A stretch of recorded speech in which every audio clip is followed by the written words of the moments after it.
Семья у нас большая. Жена светится от счастья, а дети от родительской любви. Их в семье Газизовых 5. А кто у вас в семье главный, папа или мама? Папа, потому что он построил дом. Построил дом, посадил дерево и завел семью большую, где у каждого свои обязанности. И готовить, и шить, и вязать, и, наверное, действительно абсолютно все. И в огороде копаться. Я умею готовить блинчики. Взаимопомощь и поддержка – вот главные составляющие счастья в этой большой семье, говорят супруги. Газизовы и не думали, что станут многодетными, а теперь не представляют жизнь без 5 детей. Сколько бы их ни было, это счастье. Главное, чтобы их не было меньше. А сколько Бог дает, это все наше.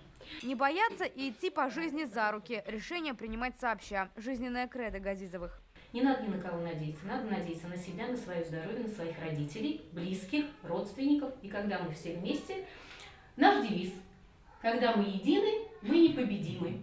Таких семей в Татарстане сотни, их должны знать в лицо и будут. Сегодня на нашем канале стартует новый проект в объективе ТНВ «Большая семья». Есть семьи, где вот своих 5 детей, еще 4 инвалида взяли, допустим. В моем личном мнении, что это герои все. Им надо сразу звезду героя давать. О многодетных семьях будет рассказывать и показывать весь творческий состав ТНВ. В ближайшие полгода утром их можно будет увидеть в народном будильнике и Манзаре, в будни в новостях, а в выходные в итоговых информационно-аналитических программах «7 дней» и «Адемнар». Большой семье большая дорога. Было бы интересно, на самом деле, показать эти большие семьи, как они живут, чем они живут.